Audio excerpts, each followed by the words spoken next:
Let's begin. Hello students, welcome in Nath sir classes. I wish कि आप लोगों की जो तैयारी है वो और बेहतर हो रही हो।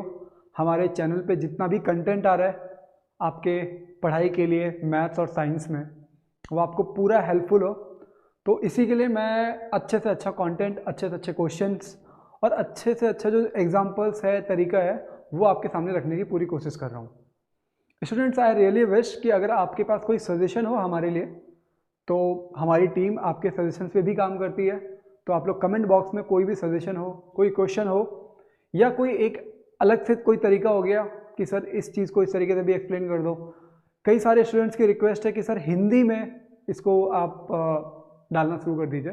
तो हिंदी में मेरे लिए पूरा PDF प्रिपेयर करना एंड देन पूरा हिंदी के टर्म्स को यूज़ करना थोड़ा सा डिफिकल्ट रहेगा, बट आई रियली विश कि नेक्स्ट सेशन में क्लास 11-12 के लिए भी मैं आपको हिंदी में जो है वो आने वाले टाइम में हम लोग प्रोवाइड करेंगे।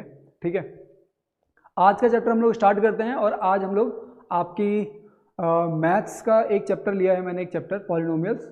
एंड आई विश कि आप लोग इसको पढ़ते हुए, खासकर मैथ्स के चैप्टर्स को पढ़ते हुए ध्यान रखो कि जितने भी क्वेश्चंस हैं उसको आपको खुद से सॉल्व करना है। ठीक है, अगर आपको लगता है कि आपको बेस समझ में आ गया है, आपको ये समझ में आ गया कि फॉर्मूलाज क्या है, क्या लग रहे हैं, तो जैसे ही आप कोई क्वेश्चन देखो स्क्रीन पे, पहले आप वीडियो को पॉज कर दो, खुद से उसको सॉल्व करो।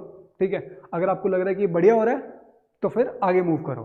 ठीक है, अगर आपको लगता है कि नहीं क्वेश्चन में कुछ प्रॉब्लम आई है, तो आपको क्या करना है, वीडियो को प्ले करना है, देखना है कि कैसे सॉल्व होना था, और फिर उसको खुद से सॉल्व करना है। तो हम लोग आगे बढ़ते हैं। आज का जो हमारा चैप्टर है वो है हमारा पॉलिनोमियल्स, चैप्टर नंबर 2 आपकी मैथ्स की बुक का। और ये हो गया मेरा इंट्रोडक्शन, और हम लोग अब आगे चलते हैं, जो हमारा चैप्टर है पॉलिनोमियल्स उसको समझेंगे। पॉलिनोमियल्स चैप्टर को समझने से पहले आपको जो बेसिक चीज़ है कि पॉलिनोमियल्स क्या होते हैं वो समझना पड़ेगा। तो मैं आपको समझाता हूँ कि पॉलिनोमियल्स क्या होते हैं।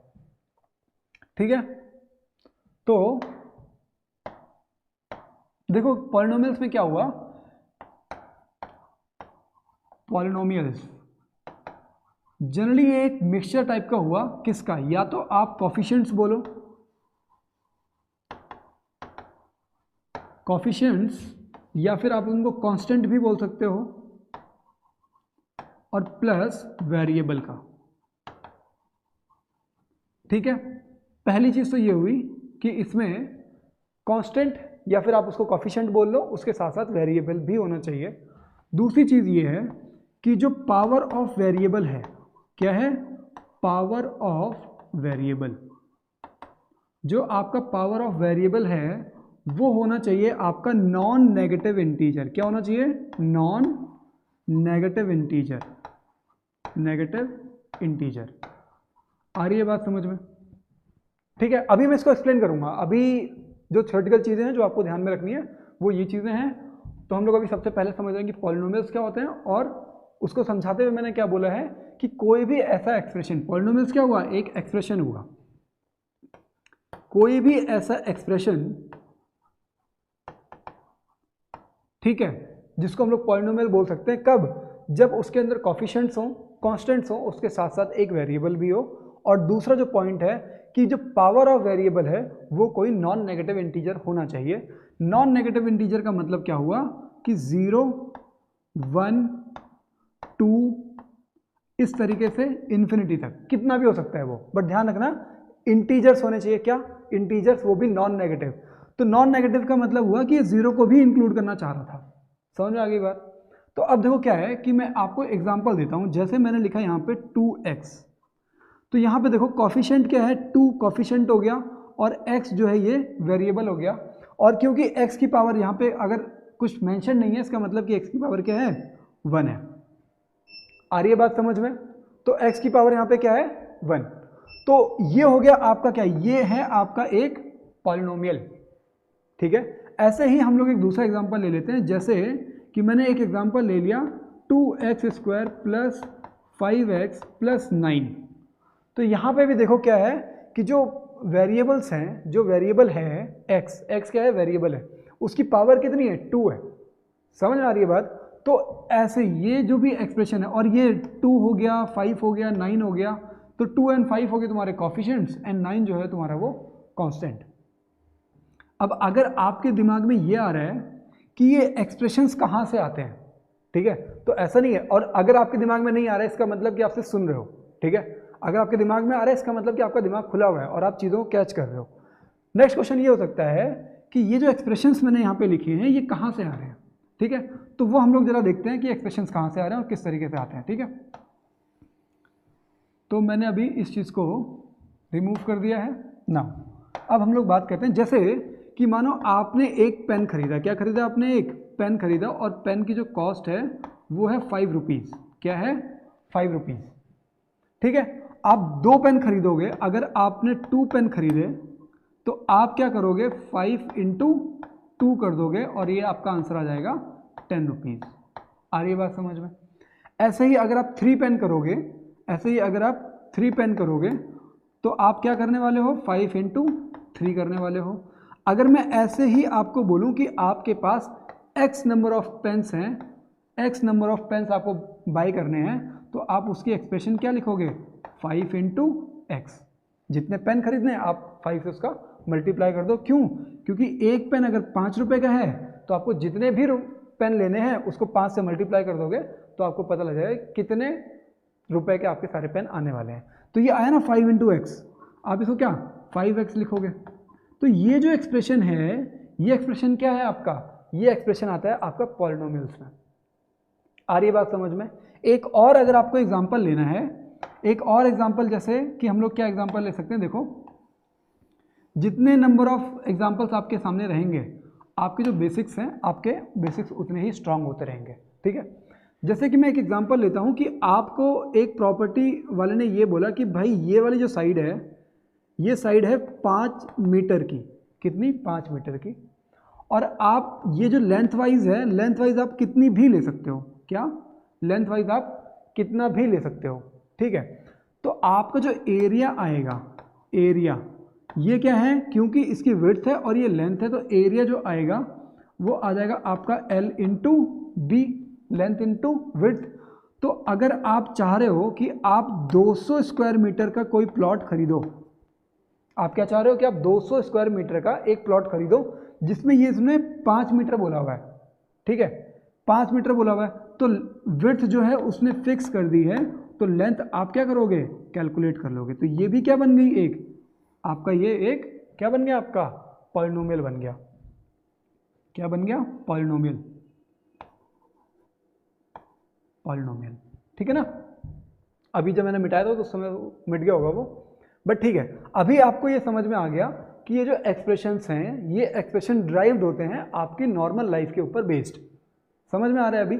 अभी आगे चल के जब आप इसके क्वेश्चंस को पढ़ोगे कि एक आदमी इतने टाइम में कुछ काम कर रहा है, या फिर एक नल का है वो इतने टाइम में एक टैंक को भर दे रहा है, ठीक है, ऐसे क्वेश्चंस जो होंगे, या फिर क्वेश्चंस ऐसे भी होते हैं कि कोई एक रिवर, कोई एक कैनाल है जो कि खेत में पानी डाल रही है, ठीक है, तो उसका रेट आउट, तो मतलब ये जो आपके नॉर्मल जो लाइफ है उसके ऊपर बेस्ड एग्जांपल्स होते हैं, ठीक है। तो मतलब आप इनको करते हुए आप जो आपकी नॉर्मल लाइफ चल रही है उसमें से कुछ एग्जांपल्स जो है आप इसको पिक कर सकते हो।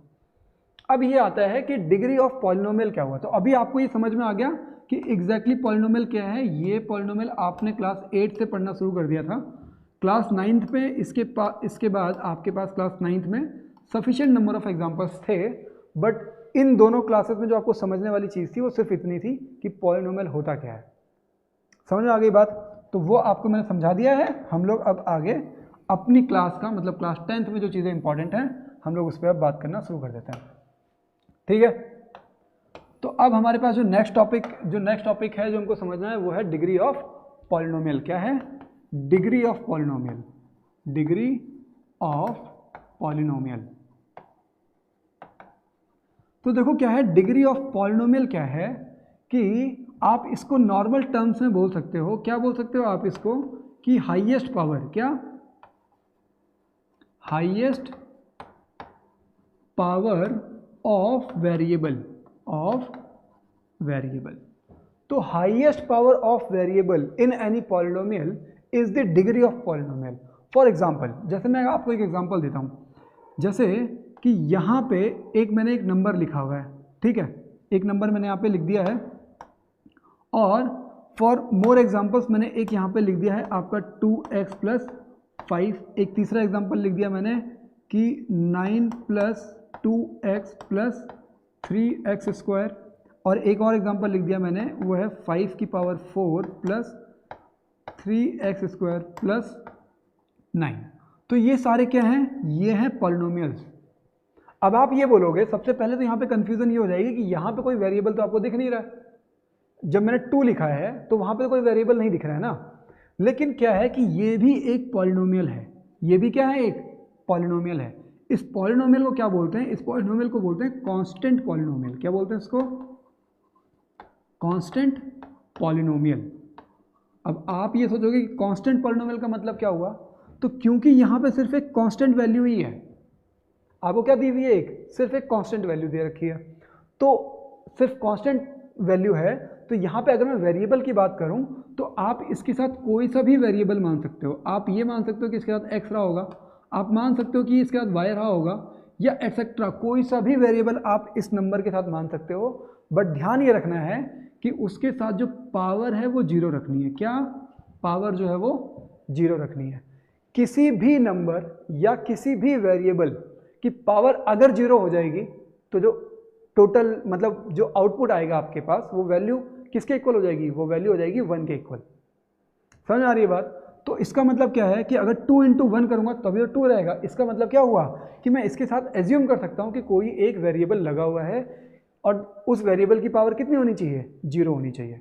इसका मतलब ये भी क्या है, एक पॉलिनोमियल है। ठीक है, अच्छा एक का समझ में आ गया। अब यहाँ पे देखो तो पावर ऑफ वेरिएबल यहाँ पे कितनी हो गई, पावर ऑफ वेरिएबल यहाँ पे कितनी है, पावर ऑफ वेरिएबल है तुम्हारा 0। यहाँ पे मैं लिख दे रहा हूँ पावर ऑफ वेरिएबल, मतलब degree of variable, degree of polynomial लिख देता हूँ, या फिर वो ज़्यादा अच्छा टर्म रहेगा इसके लिए, डिग्री ऑफ पॉलिनोमियल। ठीक है ना, तो डिग्री ऑफ पॉलिनोमियल, तो degree of polynomial of a constant polynomial is 0। अब हम लोग इसमें आते हैं, तो यहाँ पे क्या है, इसको, इस कंडीशन को हम लोग बोलते हैं लीनियर पॉलिनोमियल। क्या बोलते हैं इसको बोलते हैं हम लोग लीनियर पॉलिनोमियल। अब आप ये पूछोगे कि लीनियर पॉलिनोमियल क्या होता है, तो लीनियर पॉलिनोमियल का मतलब ये हुआ कि जो डिग्री ऑफ वेरिएबल है, जो क्या होता है, डिग्री ऑफ वेरिएबल मतलब डिग्री ऑफ पॉलिनोमियल। पॉलिनोमियल का मतलब कि जो भी आपके पास एक्सप्रेशन है उसमें जो x की हाईएस्ट पावर है वो कितनी होनी चाहिए, वो होनी चाहिए 1। तो जब डिग्री ऑफ पॉलिनोमियल 1 हो जाएगी, मतलब कोई भी ऐसा एक्सप्रेशन जिसमें हाईएस्ट पावर जो है वो 1 हो जाए, तो ये है वेरिएबल x, क्या है, वेरिएबल है और इसकी हाईएस्ट पावर कितनी है, 1 है। आ रही है बात समझ में, तो इसको हम लोग बोलेंगे लीनियर पॉलिनोमियल। अब दूसरा क्या है कि ये जो एक्सप्रेशन है, इस एक्सप्रेशन को हम लोग क्या बोलेंगे, देखो क्या है, इसमें यहाँ पे x की पावर कितनी है, ये 9 लिखा हुआ है मैंने, 9 के साथ x की पावर 0 हो गई, 2 के साथ x है और x की पावर कितनी हो गई, 1 हो गई, और यहाँ पे 3 के साथ x है और x की पावर कितनी है, 2 है। तो हाईएस्ट पावर कितनी है, मतलब मैं अगर डिग्री ऑफ पॉलिनोमियल बोलूँगा तो डिग्री ऑफ पॉलिनोमियल कितना हो गया, डिग्री ऑफ पॉलिनोमियल क्या होता है, degree of polynomial highest power of variable. तो हाईएस्ट पावर ऑफ वेरिएबल कितनी हो गई, 2 हो गई। तो ऐसा पॉलिनोमियल जिसमें हाईएस्ट पावर 2 हो तो उसको हम लोग क्या बोलते हैं, उसको हम लोग बोलते हैं क्वाड्रेटिक पॉलिनोमियल। क्या बोलते हैं, क्वाड्रेटिक पॉलिनोमियल। आ रही है बात समझ में, आगे देखते हैं। अब यहाँ पे क्या है कि यहाँ पे देखो हाईएस्ट पावर, x की हाईएस्ट पावर क्या है, 4 है। तो यहाँ पे इस वाले केस में जो डिग्री ऑफ पॉलिनोमियल हो जाएगा, जो डिग्री ऑफ पॉलिनोमियल हो जाएगा, डिग्री ऑफ पॉलिनोमियल वो कितना हो जाएगा, 4 हो जाएगा। ठीक है, तो इसको बोलेंगे पॉलिनोमियल। ठीक है, इसको मतलब ये क्या हो गया, इस पॉलिनोमियल का जो डिग्री ऑफ पॉलिनोमियल हो गया वो 4 हो गया। बट आपके पास एक और टाइप का है, जैसे मैं यहाँ पे एक एग्जांपल लेता हूँ और वो हो गया इस तरीके से, इस तरीके से मैंने एक एग्जांपल ले लिया। ठीक है, एग्जांपल के लिए आप कुछ भी ले सकते हो, लेकिन ध्यान ये रखना है, देखो अब ये यहाँ पे वेरिएबल क्या है, जो लास्ट वाली टर्म मैंने लिखी हुई है, जो लास्ट वाला पॉलिनोमियल मैंने लिखा हुआ है, इसमें देखो कि जो वेरिएबल है आपका वो कितना है, वो x है, और x की पूरे में हाईएस्ट पावर कितनी है, तो यहाँ पे देखो 2 है, यहाँ पे 3 है और यहाँ पे 0 है, तो हाईएस्ट कितना हो गया, 3 हो गया। तो डिग्री ऑफ पॉलिनोमियल जो लास्ट वाला केस है वहाँ पे डिग्री ऑफ पॉलिनोमियल जो है वो आपका 3 है, और ऐसे पॉलिनोमियल को हम लोग बोलते हैं क्यूबिक पॉलिनोमियल। क्या बोलते हैं हम लोग? Cubic polynomial. आ रही है बात समझ में अभी तक? ठीक है। और यहाँ पे जहाँ पे 4 है वहाँ पे आप सीधे सीधे ये बोल सकते हो कि polynomial having the degree of polynomial as 4, जहाँ पे 4 है, बट जो जिसमें हाईएस्ट पावर क्या है?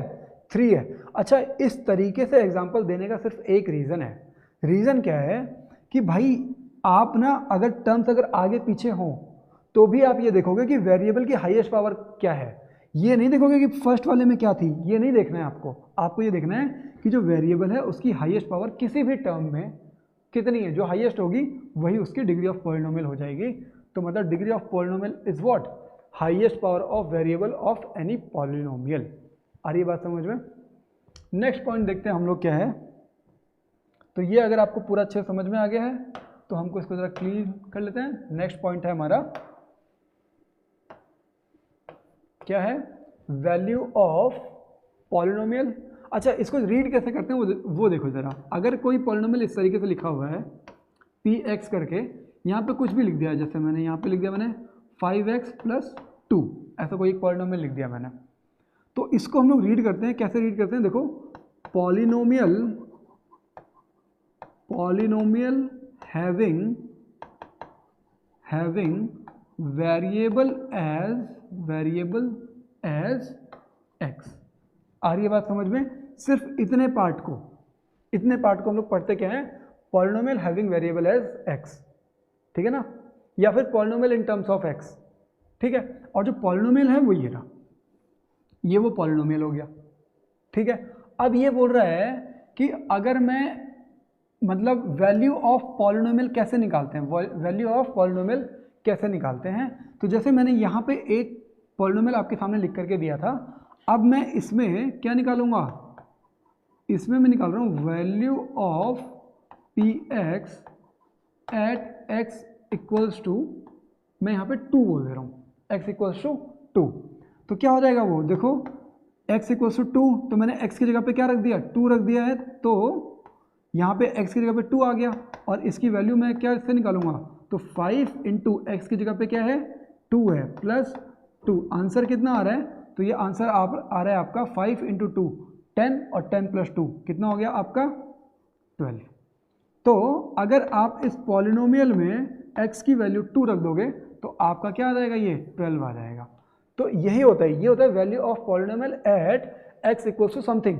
ये k की वैल्यू आप कुछ भी ले सकते हो, जैसे मैंने अभी 2 ली है, ऐसे ही आप यहाँ पे 3 ले लो, ऐसे ही 4 ले लो, एटसेट्रा। मतलब कुछ भी, कोई भी एक वैल्यू जो कि आप x की जगह पे रख करके और फिर पॉलिनोमियल की वैल्यू फाइंड कर दो, तो उसको बोलते हैं value of polynomial at certain value, ठीक है ना। एक और एग्जांपल ले लेते हैं हम लोग। एग्जांपल ले लेता हूं मैं।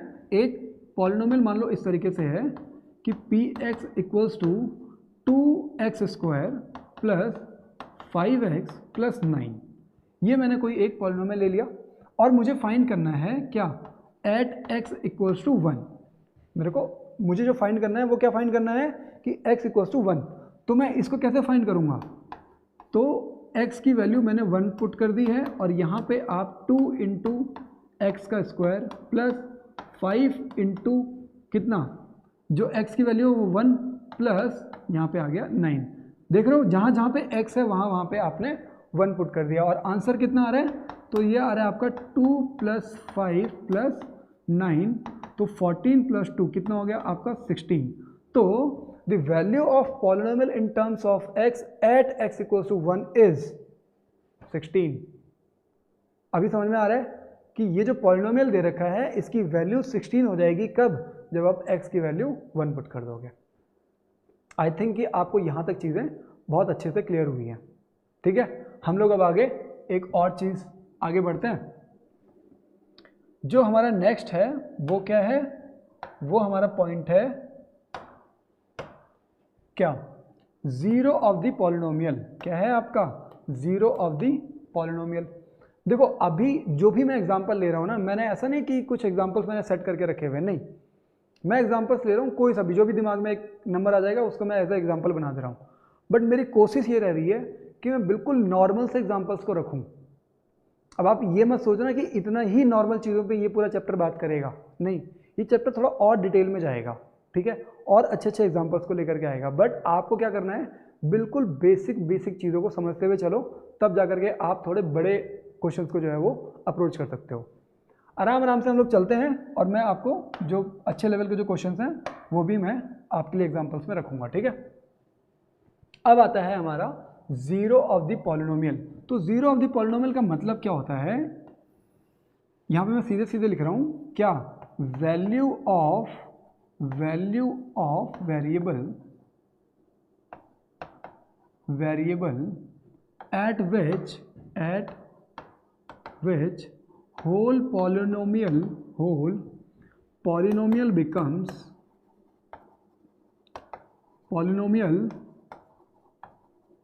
becomes zero।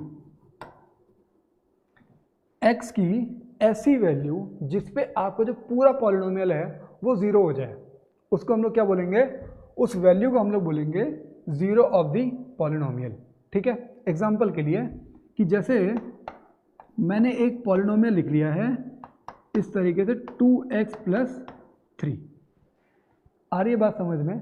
तो 2x + 3 मैंने एक पॉलिनोमियल रख लिया है और मैं क्या करना चाह रहा हूँ कि मैं इसको x की वैल्यू को मैं क्या चाह रहा हूँ कि x की वैल्यू को मैं पुट कर दूँ कितना, -3/2 पुट करना है मुझे। क्या पुट करना है मेरे को, -3/2। तो पुट करके देखता हूँ ज़रा, तो ये हो गया तुम्हारा कितना, -3/2, ठीक है। x की जगह पे मैं ये लिख दूंगा और यहाँ पे क्या है, यहाँ पे आपका 2x की वैल्यू कितनी है, -3/2 और प्लस कितना है 3। तो देखो 2 से 2 कैंसिल हो गया और यहाँ पे आ रहा है आपका -3 एंड +3। तो यहाँ पे वैल्यू कितनी आ गई, 0 आ गई। तो पूरा पॉलिनोमियल की पूरी वैल्यू कितनी आ गई, 0 आ गई। तो कब, जब आपने x की वैल्यू कितनी रखी थी, -3/2। आप x की वैल्यू तो कुछ भी रख सकते हो ना भाई, जो आपको x की वैल्यू रखनी है, x की वैल्यू तो आप कुछ भी रख सकते थे, 1 रख सकते थे, आप 2 रख देते, आप 3 रख देते, ठीक है, ये एटसेट्रा कुछ भी रख देते। लेकिन जब आपने x की वैल्यू कितनी रख दी, -3/2 रख दी, तब उस समय आपका जो पॉलिनोमियल था वो कितना हो गया, वो 0 हो गया। तो ये वाली जो वैल्यू है जिसपे पूरा पॉलिनोमियल आपका 0 हो जाए, उसको हम लोग बोलेंगे क्या, जीरो ऑफ द पॉलिनोमियल। आ रही है बात समझ में।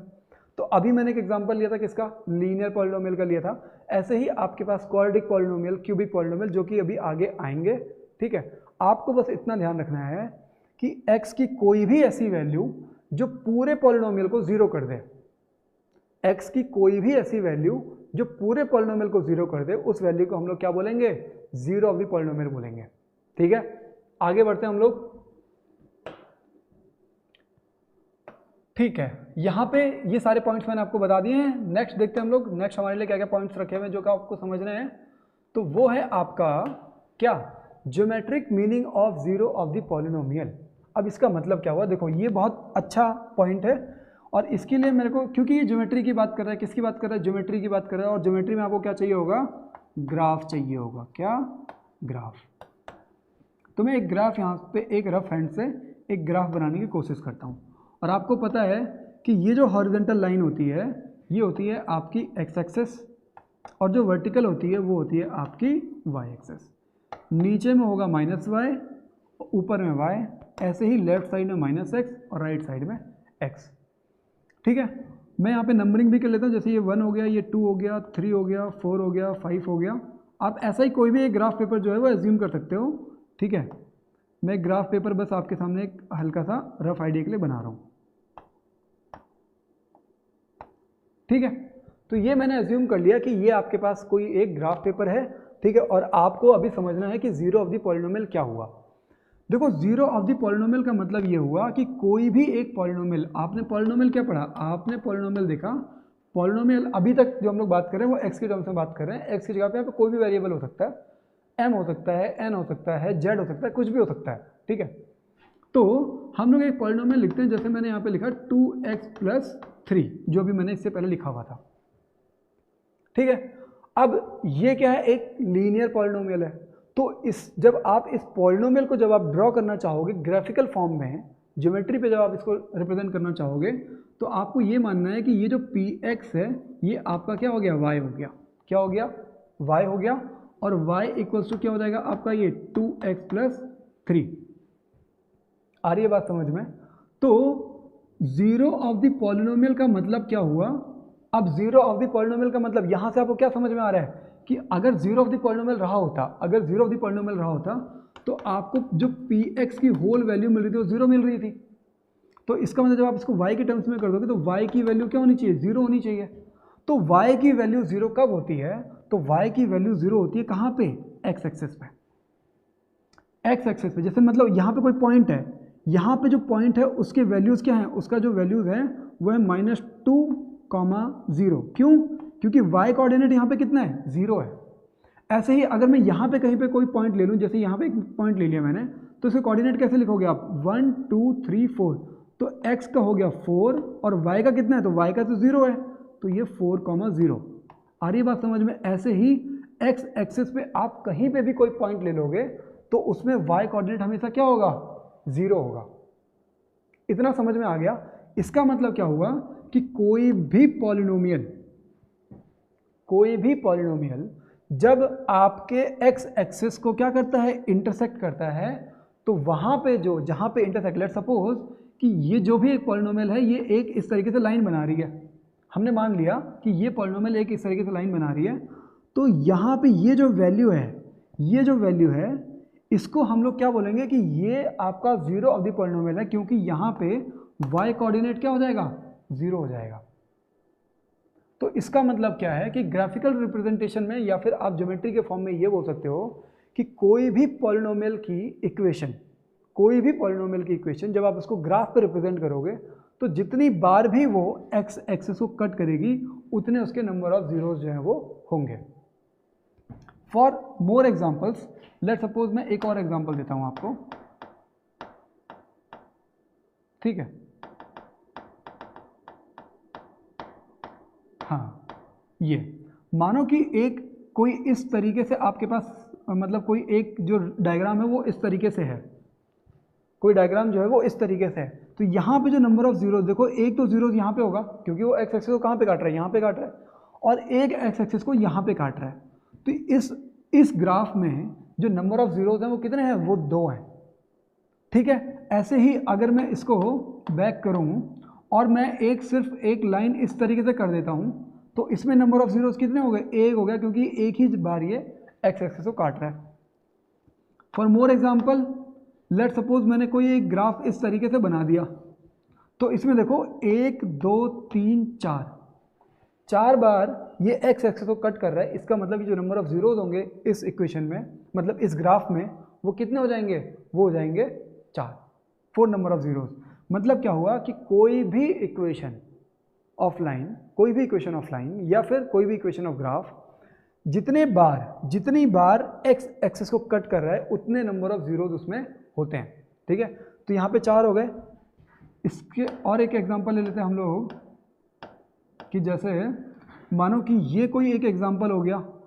अब इसमें नंबर ऑफ जीरोस कितने हैं, तो एक्स एक्सिस को ये एक बार भी नहीं काट रहा है, देखो यहाँ पे गैप है, ठीक है? और ये तो वाई एक्सिस है, तो एक्स एक्सिस को नहीं काट रहा है, तो ये कितना हो गया नंबर ऑफ जीरोस, 0। आ रही है बात समझ में? तो चलो ठीक है, अभी आप यहाँ से आप ये समझ गए हो कि जो geometric meaning of zero of the polynomial है वो क्या है कि आप क्या लिखोगे, आप number of times any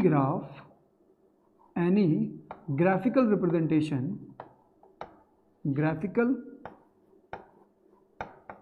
representation of any polynomial intersect x axis is the number of zeros of that polynomial। आ रही है बात समझ में? ध्यान ये रखना है कि एक्स एक्सिस को और क्या जितनी बार भी वो काटेगी उतने नंबर ऑफ जीरोस आपके हो जाएंगे, ठीक है ना? हम लोग आगे बढ़ते हैं। अच्छा, इसमें जो और जो चीज़ें समझने वाली हैं वो क्या क्या हैं वो देखते हैं अभी। ठीक है, तो जिन चीज़ों को हमको समझना है, हाँ, नेक्स्ट जो हमारा पॉइंट है वो है हमारा कि हमने एक आपके लिए आपको मैंने बताया कि कोई भी इक्वेशन है, जैसे पी एक्स हमारा कोई एक इक्वेशन थी, आपको यहाँ पे उन्होंने दे रखा है 2x+3, एक इक्वेशन उन्होंने यहाँ पे दे रखी है। ठीक है, और आपको क्या करना है कि इसको हमने क्या पी एक्स को मैंने बोला कि इसको y के टर्म्स में ले लो, और आपको मैंने क्या बताया था कि क्योंकि इसकी जो पावर है वो कितनी है 1 है, तो इसका मतलब ये हो गया आपका लीनियर पॉलिनोमियल। क्या हो गया आपका ये लीनियर पॉलिनोमियल। तो आपको ध्यान ये रखना है कि जो लीनियर पॉलिनोमियल होता है उसके जो मैक्सिमम नंबर ऑफ जीरोज होते हैं, जो क्या मैक्सिमम नंबर ऑफ जीरोज वो कितने होते हैं, मैक्सिमम नंबर ऑफ जीरोज वो 1 होते हैं। किसके, लीनियर पॉलिनोमियल के। और लीनियर पॉलिनोमियल का जो डिग्री ऑफ पॉलिनोमियल होता है, जो डिग्री ऑफ पॉलिनोमियल होता है वो कितना होता है 1 होता है। और यहाँ पे मैक्सिमम नंबर ऑफ जीरोज का मतलब क्या हो गया कि अधिक से अधिक कितने हो सकते हैं, तो मतलब कम से कम कितने होंगे, कम से कम 0 हो जाएंगे, और अधिक से अधिक कितने 1। जैसे एग्जांपल के लिए कि कोई एक ग्राफ पे, और ध्यान रखना कि ये आप जब अपनी कॉपी में ग्राफ इस तरीके से बना रहे होगे तो आप बिल्कुल प्रॉपर साइन और इन सब चीज़ों के साथ बनाना, एक्स एक्सिस और वाई एक्सिस लिख देना। ठीक है, अभी देखो क्या है कि जो लीनियर पॉलिनोमियल है, जो लीनियर पॉलिनोमियल है वो इक्वेशन होती है किसकी, लाइन की इक्वेशन होती है। किसकी, लाइन की इक्वेशन होती है। कोई भी लीनियर पॉलिनोमियल जब उसका ग्राफ बनाओगे तो वो क्या फॉर्म करेगा, वो फॉर्म करेगा एक लाइन। तो एक लाइन हम लोग जरा यहाँ पे ड्रॉ करके देखते हैं। तो देखो लाइन्स कैसे कैसे हो सकती हैं, ये एक लाइन हो गई, या फिर ये एक लाइन हो गई, या फिर आप और भी तरीके से बना सकते हो, लेकिन एक लाइन जो है वो इस तरीके से भी तो होगी, जो कि ये जो लाइन है, ये वाली जो लाइन है, मैं पर्टिकुलर इसकी बात कर रहा हूँ, इस पर्टिकुलर लाइन की बात कर रहा हूँ। तो ये क्या लाइन है, ये लाइन है आपकी पैरेलल टू एक्स एक्सेस। ये लाइन क्या है, पैरेलल टू एक्स एक्सेस। और यहाँ पे जो नंबर ऑफ जीरोज हैं, जो जीरोज हैं वो कितने हैं, वो आपके 0 हैं, मतलब एक भी 0 नहीं है ऐसा जो कि एक्स एक्सेस को काट रहा हो। क्यों, क्योंकि ये लाइन एक्स एक्सेस के पैरेलल है। तो जो लाइन एक्स एक्सेस के पैरेलल हो कभी एक्स एक्सेस को इंटरसेक्ट करेगी, कभी नहीं करेगी। इसका मतलब नंबर ऑफ जीरोज क्या देंगे, 0। तो इसका मतलब कि जो लीनियर पॉलिनोमियल होता है उसमें नंबर ऑफ जीरोज या फिर 0 हो सकते हैं या फिर 1 होंगे। तो बाकी कोई सा भी केस अगर आप ड्रॉ करोगे, आपने लाइन ये ड्रॉ की, एक बार कट किया, ये ड्रॉ की तो एक्स एक्सिस को एक बार कट किया, मैंने इस तरीके से ड्रॉ कर दी तो एक्स एक्सिस को सिर्फ यहाँ पे कट कर रही है। आ रही है बात समझ में। अपने दिमाग में एक चीज़ रखो कि अगर दो लाइन्स हैं, एक तो एक्स एक्सिस ले ली मैंने और एक जो भी ये फॉर्म है, जो भी ये ग्राफ फॉर्म करेगा, तो दो लाइन्स हैं, वो एक दूसरे को या फिर एक बार काटेंगी या फिर कभी नहीं काटेंगी। कभी नहीं काटेंगी कब, जब वो एक दूसरे के पैरेलल होंगी, और एक बार काटेंगी कब, जब वो किसी भी एंगल पे होंगी। मतलब कोई भी एक एंगल अगर मेक कर रही होंगी तो इसका मतलब वो एक बार इंटरसेक्ट करेंगी, दो बार कभी नहीं कर सकती। क्यों, क्योंकि लाइन्स इसी तरीके से होंगी, मतलब लाइन्स तो इसी तरीके से होंगी ना, लाइन है ना, लाइन इस तरीके से हो सकती हैं। ठीक है, तो घूम के कोई ना काटेंगे दोबारा। तो अभी ये चीज़ जो है आपके वो समझ में आगे बढ़ते हैं। नेक्स्ट है हमारा क्या कि जो आपका क्या होता है, ये क्या है आपका एक क्वाड्रेटिक पॉलिनोमियल है। क्या है, y equals to X square minus 3x minus 4। तो यहाँ पे जो हाईएस्ट पावर है, क्या है, highest power of what, variable, कितनी है वो, 2 है। तो हाईएस्ट पावर कितनी है, 2 है। इसका मतलब कैसा पॉलिनोमियल हो गया, तो ये आपका क्वाड्रेटिक पॉलिनोमियल हो गया। क्या हो गया, ये क्वाड्रेटिक पॉलिनोमियल। आ रही है बात समझ में। तो क्वाड्रेटिक पॉलिनोमियल में जो मैक्सिमम नंबर ऑफ जीरोज होंगे, क्या, मैक्सिमम नंबर ऑफ जीरोज वो कितने होंगे, मैक्सिमम नंबर ऑफ जीरोज होंगे वो 2 होंगे। तो मैक्सिमम अगर 2 है तो मिनिमम कितने होंगे, मिनिमम 0 होंगे। तो मैक्सिमम 2 हो सकते हैं, और अगर इससे कम होंगे तो या फिर 1 होगा या फिर 0 होगा। कब, जब कोई ऐसी इक्वेशन हो जो कि क्या हो, क्वाड्रेटिक इक्वेशन। रीजन क्या होता है वो समझो। जो क्वाड्रेटिक इक्वेशन होती है, जो क्वाड्रेटिक पॉलिनोमियल होता है, जब आप इसका ग्राफ बनाते हो, क्या बनाते हो, ग्राफ। जब आप इसका ग्राफ बनाते हो तो वो कैसा ग्राफ बनता है, वो बनता है आपका पैराबोला। क्या बनता है, पैराबोला। अगर क्वेश्चन ये आ जाए कि the graphical form of quadratic polynomial is what, तो आप बोलोगे उसको पैराबोला। ठीक है ना। अब हम लोग जरा इसको देखते हैं ग्राफ की फॉर्म में। तो ये ग्राफ हो गया। तो पैराबोला कैसे कैसे करके हो सकता है, क्या हम लोग ड्रॉ क्या करना चाह रहे हैं, पैराबोला। तो देखो पैराबोला कैसे होता है, पैराबोला होता है यू शेप में, इस तरीके से होता है। तो यहाँ पे देखो एक पॉइंट ये हो गया, एक पॉइंट ये हो गया, दो बार ये एक्स एक्सिस को काट रही है। तो जब दो बार एक्स एक्सिस को काट रही है तो मैं इसमें नंबर ऑफ जीरोस कितने हो गए, 2 हो गए। कितने हो गए, 2 हो गए। दूसरा केस क्या हो सकता है, पैराबोला ड्रॉ करना है ना, तो दूसरा केस हम लोग पैराबोला का ड्रॉ करते हैं एक, जैसे कि पैराबोला का एक केस ये भी हो सकता है कि ये इस तरीके से जाए, इस तरीके से करके ये। अभी आप देख रहे हो कि ये बॉटम पे क्या कर रहा है, ये एक्स एक्सिस को क्या कर रहा है, टच कर रहा है। यहाँ पे आप देख रहे हो ये टच हो रहा है, क्या है, ये पैराबोला है जो कि टच हो रहा है। तो इसका मतलब कि इसमें जो नंबर ऑफ जीरोस हो जाएंगे वो कितने हो जाएंगे, इस वाले केस में नंबर ऑफ जीरोस 1 हो जाएंगे। अब एक और केस देखते हैं। तो एक और केस ये हो सकता है कि आपका जो पैराबोला है वो इस तरीके से हो। तो इस केस में जो आपके नंबर ऑफ जीरोस है, क्योंकि ये जो लाइन है ये एक्स एक्सिस को एक बार भी नहीं काट रही है, क्योंकि ये जो लाइन है ये एक बार भी नहीं काट रही है, इसका मतलब क्या हो गया, ये नंबर ऑफ जीरोस यहाँ पे कितने हो गए, 0। कोई भी जीरो इसमें आप फाउंड नहीं कर पाओगे। ठीक है। तो हम लोग नेक्स्ट देखते हैं क्या है।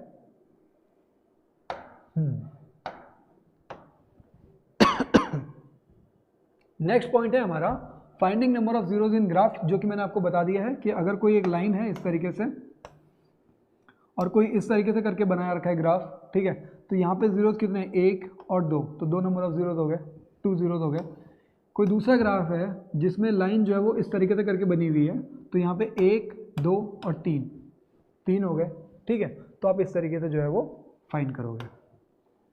अभी तक जो चीज़ें हैं मैंने आपको सारी चीज़ें इस वाले उससे बहुत अच्छे से बता दी हैं।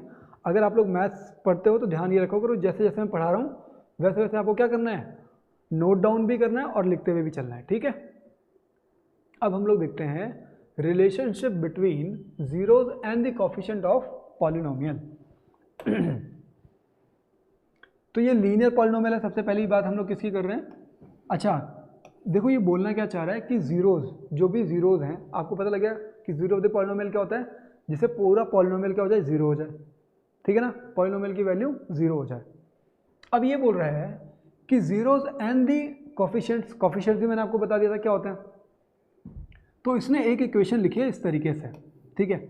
मैं आपको पहले इस चीज़ को एक न्यूमेरिक फॉर्म में एक तरीके से कुछ वैल्यूज़ को रख करके तब फाउंड करके दिखाता हूँ। जैसे हम लोग क्या बात कर रहे हैं अभी, relationship between zeros and the coefficient of a polynomial, और जो पहला पॉलिनोमियल लिया है मैंने px इक्वल्स टू, यहाँ पे मैं ले रहा हूँ 5x माइनस 10। क्या लिखा मैंने, 5x माइनस 10, कुछ भी। ठीक है। अब क्या होगा कि ये तो मैंने एक पॉलिनोमियल लिख दिया, मुझे क्या करना है कि मुझे कुछ ऐसी वैल्यू ढूंढनी है जिसको मैं यहाँ पे x की वैल्यू पुट करूँ और पूरा पॉलिनोमियल क्या हो जाए, 0 हो जाए। मतलब मैं क्या चाह रहा हूँ कि जो पूरा पॉलिनोमियल है वो 0 आ जाना चाहिए, 0। तो पॉलिनोमियल क्या है, पॉलिनोमियल है आपका 5x माइनस 10 और इसको मैं 0 लेकर के आना चाहता हूँ। तो यहाँ पे x की क्या वैल्यू होनी चाहिए, तो देखो 5x को ऐसे रखो, ये x यहाँ से यहाँ पे चला जाएगा, तो ये x कितनी, ये हो जाएगा आपका माइनस 10, सॉरी माइनस है ना, तो इधर जाकर के ये प्लस हो जाएगा और x की वैल्यू कितनी आ जाएगी आपकी 10/5 which is x equals to 2। x की वैल्यू कितनी आ रही है, 2 आ रही है। जरा एक बार पुट करके देखते हैं। तो इस पॉलिनोमियल में जब आप x की वैल्यू को 2 पुट करोगे तो ये कितना हो जाएगा, ये पॉलिनोमियल में x की वैल्यू आप 2 पुट करोगे तो ये आ जाएगा आपका 5 इंटू 2 माइनस 10, तो ये 10 माइनस 10 इक्वल्स टू 0। आ रहा है ना अभी समझ में। ठीक है। अच्छा तो अब आप, अगर मैं बोलूँ कि आप x की वैल्यू को लिखोगे कैसे, तो लिखना कैसे था, सीधे सीधे अगर मैं देखना चाहूँ तो यहाँ पे जो तुम्हारा 5 है वो तुम्हारा क्या है, कोफिशिएंट है। तो जो x का कोफिशिएंट है उसको मैंने क्या लिख दिया, a लिख दिया। जो दूसरा कांस्टेंट है वो मैं b मान लेता हूँ, तो b क्या है तुम्हारा -10। ठीक है। तो लास्ट में मैंने क्या किया है देखो यहाँ पे -10 था और यहाँ पे ये +10 है, ठीक है। तो मैंने x की वैल्यू कैसे फाइंड की, जीरो ऑफ द पॉलिनोमियल कैसे फाइंड किया कि देखो यहाँ पे ये 10 है और ये इनिशियली क्या था, -10 था, तो मतलब इस माइनस को मैं कैसे लिख दूंगा, -b। आ रही है बात समझ में? क्या लिख दूंगा, b की जो भी वैल्यू है, मतलब b की आपके पास जो भी वैल्यू है उसको मैं माइनस करके लिख दूंगा।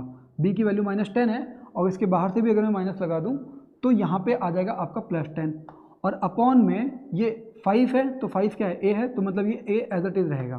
तो इस तरीके से मतलब अगर कोई लीनियर पॉलिनोमियल है, अगर कोई लीनियर पॉलिनोमियल है तो उसका जीरो ऑफ द पॉलिनोमियल कैसे फाइंड करोगे आप, x = -b/a। अब हम लोग ये इस एग्जांपल पे आ जाते हैं। जैसे ये देखो कि मैंने क्या किया था, ax + b = 0, ये एक लीनियर पॉलिनोमियल है, ठीक है, जिसका मुझे zero of the polynomial find करना है। तो मैं क्या करूँगा, ax = b इस तरफ चला जाएगा तो -b आ जाएगा, फिर x = -b/a। क्या आ रहा है आपका, जीरो ऑफ द पॉलिनोमियल कितना आ रहा है आपका, -b/a। चाहे आप इधर से समझ लो, चाहे आप डायरेक्टली इधर से समझ लो। इधर से समझने में अभी थोड़ी आसानी भी होगी, बट वो आसानी सिर्फ इसलिए हुई है क्योंकि आपको मैंने ये चीज़ें समझा दी थी कि ये चीज़ जीरो आ जाती है, ठीक है। तो जीरो रख करके तब आप वैल्यू फाइंड करते हो। चलो ठीक है, आगे बढ़ते हैं हम लोग। अब क्या है हमारा, क्वाड्रेटिक पॉलिनोमियल, ठीक है। तो क्वाड्रेटिक पॉलिनोमियल में आपको ध्यान ये रखना है कि लेट सपोज कि यहाँ पे एक एग्जांपल के लिए मैंने लिया हुआ है कि px एक क्वाड्रेटिक पॉलिनोमियल है। क्या है, एक क्वाड्रेटिक पॉलिनोमियल। ये क्या है, क्योंकि इसमें वेरिएबल की हाईएस्ट पावर कितनी है, 2 है, इसका मतलब ये एक क्वाड्रेटिक पॉलिनोमियल हो गया। अब जीरोस क्या हैं इसके, तो ये हैं आपके फैक्टर। क्या है ये आपके फैक्टर, क्या है आपके ये फैक्टर। तो जीरोस कैसे फाइंड करोगे, तो x की वैल्यू क्या क्या हो सकती है, देखो यहाँ पे इसमें से x की वैल्यू कैसे निकालोगे, ये -1 है, इधर जाकर क्या हो जाएगा, +1 हो जाएगा। तो एक जीरो कितना हो गया आपका, 1 हो गया। दूसरा ऐसे ही यहाँ पे भी x की वैल्यू कितनी आ जाएगी, ये इधर जाकर के ये 3 हो जाएगा। तो मतलब अगर आप इस पूरे में x की वैल्यू को अगर आप 1 रखोगे तभी भी ये 0 हो जाएगा, और अगर आप x की वैल्यू को 3 रखोगे तभी भी ये 0 हो जाएगा। क्यों, क्योंकि आपको मैंने बताया क्या था अभी कि अगर क्वाड्रेटिक पॉलिनोमियल है तो मैक्सिमम नंबर ऑफ जीरोस कितने होंगे, 2 होंगे। तो यहाँ पे 2 लिखे हुए ना, अगर 3 लिखे होते तब दिक्कत हो जाती, क्योंकि 3 तो हो ही नहीं सकते, क्योंकि क्वाड्रेटिक पॉलिनोमियल है, u बनाएगा, ठीक है, और 3 कैसे हो सकते हैं, u तो 3 बार काट नहीं सकता उसको, x एक्सेस को। तो अभी हम लोग फिर आगे बात करते हैं। अभी तक आपको ये समझ में आ गया है कि अगर मैं इनकी वैल्यूज़ को यहाँ पुट करूँ, एक बार हम लोग इसको पुट करके देख लेते हैं। जैसे कि मैं यहाँ पे 1 पुट करता हूँ, x की वैल्यू 1 पुट करता हूँ, तो ये हो जाएगा तुम्हारा 2 × 1 का स्क्वायर -8 × 1 + 6, ठीक है। तो ये देखो कितना हो जाएगा, ये हो जाएगा आपका 2 - 8 + 6 विच इज़ 0। तो आ गया ना 0। ऐसे ही अगर आप 3 पुट करके देखोगे तो 3 के केस में भी वो 0 आ जाएगा। अब मुझे ये चाहिए कि यहाँ पे आप रिलेशन बताओ। देखो जो कॉफिशिएंट है इसको मैंने a लिख लिया, ये वाला जो कॉफिशिएंट है इसको मैंने b लिख लिया, और ये वाला जो कॉफिशिएंट है इसको मैंने c लिख लिया। क्या लिखा मैंने, a = कितना है, 2 है, b = कितना है, तो -8 है, और c = कितना है, तो वो है 6, ठीक है। और अगर मैं ये जो जीरोस हैं इनको मैं अल्फा बीटा लिख लेता हूँ। क्या लिख लेता हूँ, ये जो पहला जीरो है ये अल्फा हो गया, और जो दूसरा जीरो है ये बीटा हो गया। ऐसे ही कुछ भी आप मान सकते हो, बट आपकी बुक में जो है वो जीरोस को अल्फा एंड बीटा माना हुआ है, ठीक है।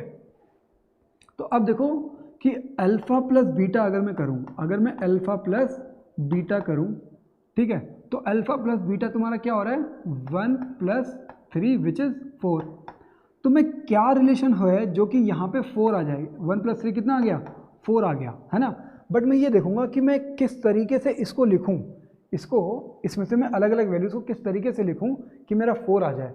तो देखो मेरे को कुछ रिलेशन इनका दिख रहा है कि अगर मैं क्या लिखूं, -8 मतलब b/a कर दूंगा, अगर मैं b/a कर दूंगा, और a कितना है, 2 है, तो यहाँ पे जो मुझे आंसर मिलेगा वो -4 मिलेगा। क्या मिलेगा, -4 मिलेगा। बट अगर मैं इसके बाहर एक माइनस का साइन लगा दूं, तो अब देखो आप इससे इसको कैंसिल करोगे तो कितना हो गया, वो हो जाएगा आपका -4, और -4 बाहर कितना है, माइनस है, तो ये +4 हो जाएगा। तो मतलब इस तरीके से आ जाएगा। मतलब ये चीज़ क्या आ जाएगी, ये चीज़ आपने क्या लिखी है, ये चीज़ लिखी है आपने -b/a। आ रही है बात समझ में अभी। इसका मतलब क्या हो गया कि जो आपका अल्फ़ा प्लस बीटा है वो क्या होता है, माइनस बी अपॉन ए होता है। आ रही है बात समझ में? तो ये कब, जब क्वाड्रेटिक इक्वेशन आपके पास गिवन है तो आपका जो पहला रिलेशन है वो अल्फा प्लस बीटा का हो गया। ठीक है, आगे देखते हैं हम लोग।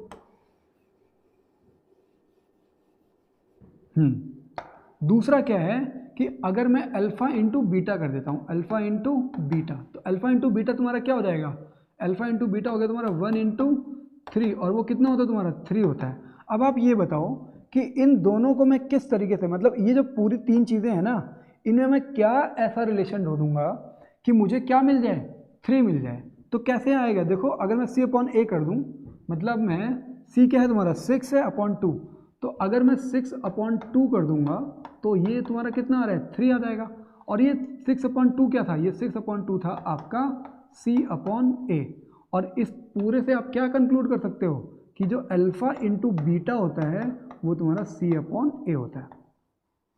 आ रही है बात समझ में? तो ये है रिलेशन, कब, जब आपका कोई क्या हो, क्वाड्रेटिक इक्वेशन हो। तो उसमें दो रिलेशन आपको पता लग गए, मैं इन दोनों रिलेशन को यहाँ पे लिख दे रहा हूँ। क्वाड्रेटिक इक्वेशन के जो रिलेशंस होते हैं, क्योंकि ये इंपॉर्टेंट है, alpha plus beta equals to minus B upon A. ये अल्फा एंड बीटा क्या है, तो alpha and beta are the zeros of the polynomial. और दूसरा रिलेशन क्या होता है कि alpha into beta equals to C upon A. ठीक है, बाकी सारी चीज़ों को मैं क्या कर देता हूँ, इरेज कर देता हूँ। तो जो चीज़ें इंपॉर्टेंट थी वो चीज़ें हमने क्या कर ली हैं, लिख ली हैं ये। ठीक है, अब आते हैं हम लोग क्यूबिक पॉलिनोमियल पे। किस पे, क्यूबिक पॉलिनोमियल पे। आप ध्यान रखना, सबसे पहले तो हम लोग एक क्यूबिक पॉलिनोमियल का एग्जांपल लिख लेते हैं। जैसे यहाँ पे मैंने लिखा 2x की पावर 3 प्लस 2x प्लस 5, क्योंकि इसमें जो हाईएस्ट पावर है वो कितनी है, 3 है। अब आप ये मत सोचना कि इसमें x की पावर 2 तो कहीं पे दिख नहीं रही है, इसका मतलब ये पॉलिनोमियल नहीं हुआ। नहीं, पॉलिनोमियल तभी भी होता अगर यहाँ पे 2x भी नहीं लिखता मैं। ठीक है, और क्यूबिक ये तब तक है जब तक ये x की पावर कितनी है, हाईएस्ट 3 है, तब तक ये क्यूबिक पॉलिनोमियल है। और पॉलिनोमियल तो है ही अगर इसमें कांस्टेंट एंड कोफिशिएंट मतलब वेरिएबल है, तब तक ये पॉलिनोमियल है। ठीक है, तो ये एक क्यूबिक पॉलिनोमियल हो गया। अगर आपको इसका रिलेशन देखना हो, alpha plus beta plus gamma. अब ये समझो कि अल्फा बीटा एंड गामा क्या है, तो alpha comma beta and gamma are the zeros of cubic polynomial, cubic polynomial. अब देखो क्या है, जब ये क्यूबिक पॉलिनोमियल होगा, तो जब ये क्यूबिक पॉलिनोमियल होगा तो मैक्सिमम नंबर ऑफ जीरोज कितने होंगे, 3 होंगे। जब क्यूबिक पॉलिनोमियल होगा तो उसका जो ग्राफ है वो इस तरीके से बनता है कुछ, क्यूबिक पॉलिनोमियल का ग्राफ इस तरीके से बनता है कुछ। ठीक है, तो मैक्सिमम कितने हो सकते हैं, 3 हो सकते हैं, 1 2 3, तो मैक्सिमम नंबर ऑफ जीरोज कितने हो गए, 3 हो गए। तो मैक्सिमम का मतलब क्या है कि 1 एंड 2 भी हो सकते हैं। देखो कैसे, कि ये वाला जो है वो इस तरीके से गया और इस तरीके से आ गया। ठीक है, तो यहाँ पे काट रहा है सिर्फ, तो यहाँ पे 1 हो गया, तो मैक्सिमम नंबर ऑफ जीरो कितने हो गए, 1 हो गए। ग्राफ किसका है वो, तो वो ग्राफ है तुम्हारा क्यूबिक का। आ रही है बात समझ में? तो क्यूबिक वाले केस में मैक्सिमम नंबर ऑफ जीरो जो है वो तुम्हारे 3 होते हैं, तो हम लोग मानते हैं कि अल्फा बीटा एंड गामा जो है वो जीरोज है। तो इनका जो रिलेशन है कोफिशिएंट्स के साथ वो हो जाएगा आपका, जो पहला है alpha plus beta plus gamma which is minus B upon A. आ रही है बात समझ में? ऐसे अगर आप दूसरा कर दो, alpha into beta plus beta into gamma plus gamma into alpha, तो ये कितना हो जाएगा, ये हो जाएगा आपका सी अपॉन ए। और अगर मैं ये कर दूं कि alpha into beta into gamma, तो ये माइनस डी अपॉन ए। तो माइनस डी अपॉन ए, अगर मैं इसी चीज़ को लिखना चाहूँ, मतलब कोई एक क्यूबिक पॉलिनोमियल किस तरीके से होगा, ए एक्स का cube plus B X square plus C X plus D, इस तरीके से कोई एक क्यूबिक पॉलिनोमियल जो है वो होगा। अगर कोई टर्म ओमिटेड है, मान लो कि जैसे मैंने यहाँ पे स्क्वायर वाली टर्म नहीं लिखी है, इस वाले केस में स्क्वायर वाली टर्म नहीं लिखी हुई है, तो इसमें b की वैल्यू कितनी हो जाएगी, 0 हो जाएगी। तो b की वैल्यू 0, तो इसका मतलब ये ओमिटेड हो जाएगा। तो अगर कोई चीज़ अगर ओमिटेड है, इसका मतलब कि उस जगह पे जो कोफिशिएंट आना था वो 0 हो गया। ठीक है ना, यहाँ तक चीज़ें क्लियर हो गई। तो आपके लिए जो इसमें ध्यान रखने वाली चीज़ है वो क्या है, तो वो है आपका क्या, कि जब आपका क्यूबिक पॉलिनोमियल होगा, तो क्यूबिक पॉलिनोमियल के केस में जो रिलेशनशिप्स हैं वो आपके इस तरीके से होंगे। क्या ये चीज़ें जो हैं, ये चीज़ें आपकी इंपॉर्टेंट है। ये चीज़ें हैं जब क्यूबिक पॉलिनोमियल होगा और जब क्वाड्रेटिक पॉलिनोमियल होगा तो वो ये चीज़ इंपॉर्टेंट है। आगे बढ़े हम लोग, ठीक है। तो नेक्स्ट हम लोग देखते हैं कि नेक्स्ट क्या है। नाउ अब हमने ले लिए हैं आपके पास क्वेश्चंस, और अब हम करेंगे इन क्वेश्चंस को वन बाय वन सॉल्व करने की कोशिश करेंगे। और ठीक है, देखो क्या है, find a quadratic polynomial the sum and the product of whose zeros are this. तो ये बोल क्या रहा है, क्वेश्चन आपका ये है, ये बोल रहा है आपको फाइंड करने के लिए, क्या है, find quadratic polynomial, find quadratic polynomial. ठीक है, तो आपको क्या फाइंड करना है, क्वाड्रेटिक पॉलिनोमियल फाइंड करना है। अब देखो क्या है कि आपको सम ऑफ जीरोज दे रखा है, क्या दे रखा है, सम ऑफ जीरोज आपको दे रखा है, एंड प्रोडक्ट ऑफ जीरोज भी दे रखा है आपको, प्रोडक्ट ऑफ जीरोज भी आपको दे रखा है। तो सम ऑफ जीरोज जो है वो -3 है एंड प्रोडक्ट ऑफ जीरोज जो है वो 2 है। तो सम ऑफ जीरोज का मतलब क्या हुआ, जीरोज क्या लेते हैं हम लोग, अल्फा एंड बीटा लेते हैं। तो अल्फा प्लस बीटा जो है वो तुम्हारा क्या है, -3, और अल्फा इंटू बीटा जो है वो है 2। और दूसरी चीज़ हमको क्या पता है, हमको ये पता है कि अल्फा प्लस बीटा जो है वो होता है तुम्हारा -b/a, और -b/a यहाँ पे कितना आ रहा है, यहाँ पे आ रहा है 3। और दूसरा अल्फा इंटू बीटा क्या होता है, तो वो होता है c/a, और c/a यहाँ पे कितना आ रहा है, 2 आ रहा है। तो अगर मैं यहाँ से कुछ कंक्लूजन निकालना चाहूँ, यहाँ से अगर मैं कुछ कंक्लूजन निकालना चाहूँ तो मैं a की वैल्यू को 1 मान सकता हूँ। a जो है वो आपका 1 है, क्यों, क्योंकि इसके अपॉन में कितना है, इसके अपॉन में 1 है, इसके अपॉन में कितना है, 1 है। तो मतलब a की वैल्यू हो गई 1, a की वैल्यू हो गई 1, ठीक है ना। b की वैल्यू क्या है, तो b क्या है, यहाँ पे देखो, यहाँ पे b है, -b है ना, तो -b इक्वल्स टू -3। तो देखो क्या है, -b इक्वल्स टू क्या है, -3 है, ठीक है। तो माइनस से माइनस कैंसिल, b की वैल्यू कितनी आ रही है आपकी, 3 है। तो b की वैल्यू हो गई आपकी 3। अब c की वैल्यू देखो, तो c की वैल्यू है तुम्हारी 2, c की वैल्यू कितनी है, 2 है। अब आपको a b c अगर पता लग गया है तो आप क्वाड्रेटिक पॉलिनोमियल आप लिख सकते हो। क्वाड्रेटिक पॉलिनोमियल क्या होता है, क्वाड्रेटिक पॉलिनोमियल इस तरीके से होता है, px equals to ax² plus bx plus c। ये standard form of quadratic polynomial है। अच्छा, एक चीज़ अभी आई स्टैंडर्ड फॉर्म, तो हम लोग जरा थोड़ा सा ये समझ लेते हैं कि स्टैंडर्ड फॉर्म क्या होती है। स्टैंडर्ड फॉर्म होती है तुम्हारी decreasing order of power, decreasing order of power. मतलब अगर आपके पास कोई एक पॉलिनोमियल दे रखा है, तो अगर आप उसको जो टर्म्स हैं उसको डिक्रीजिंग ऑर्डर में लिख दोगे पावर को, ठीक है, जैसे पहले x की पावर 2 है, फिर x की पावर 1 है, फिर यहाँ पे x की पावर 0 हो जाएगी। तो क्योंकि ये डिक्रीजिंग ऑर्डर में लिखा हुआ है, इसका मतलब ये स्टैंडर्ड फॉर्म में है। कोई भी पॉलिनोमियल अगर आप उसके टर्म्स को डिक्रीजिंग ऑर्डर ऑफ पावर की फॉर्म में लिख दोगे तो वो स्टैंडर्ड फॉर्म में लिखा हुआ माना जाएगा। इतना आ गया समझ में। तो ये पॉलिनोमियल क्या हो जाएगा, देखो a की वैल्यू कितनी है, 1 है, तो ये हो जाएगा तुम्हारा x² प्लस b की वैल्यू कितनी है, 3 है, तो 3x, c की वैल्यू कितनी है, 2 है, तो ये 2। तो ये है आपका वो रिक्वायर्ड पॉलिनोमियल, ये हो गया आपका आंसर। आ रही है बात समझ में। तो हम लोग चलें फिर नेक्स्ट क्वेश्चन पे।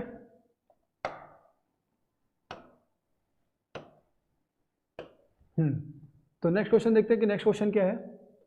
ये है find the zeros of the following quadratic polynomial and verify the relationship between zeros. तो यहाँ पे मैंने आपके लिए एग्जांपल लिए हैं 3, इनमें से 2 तो मैं कर रहा हूँ और आप एक जो है वो एक आप लोग खुद से करोगे, ठीक है। बट मैं कोशिश ये कर रहा हूँ कि जो थोड़े डिफिकल्ट वाले हैं वो मैं उठा लेता हूँ, जैसे कि लास्ट वाला जो है उसको उठा रहा हूँ, ठीक है।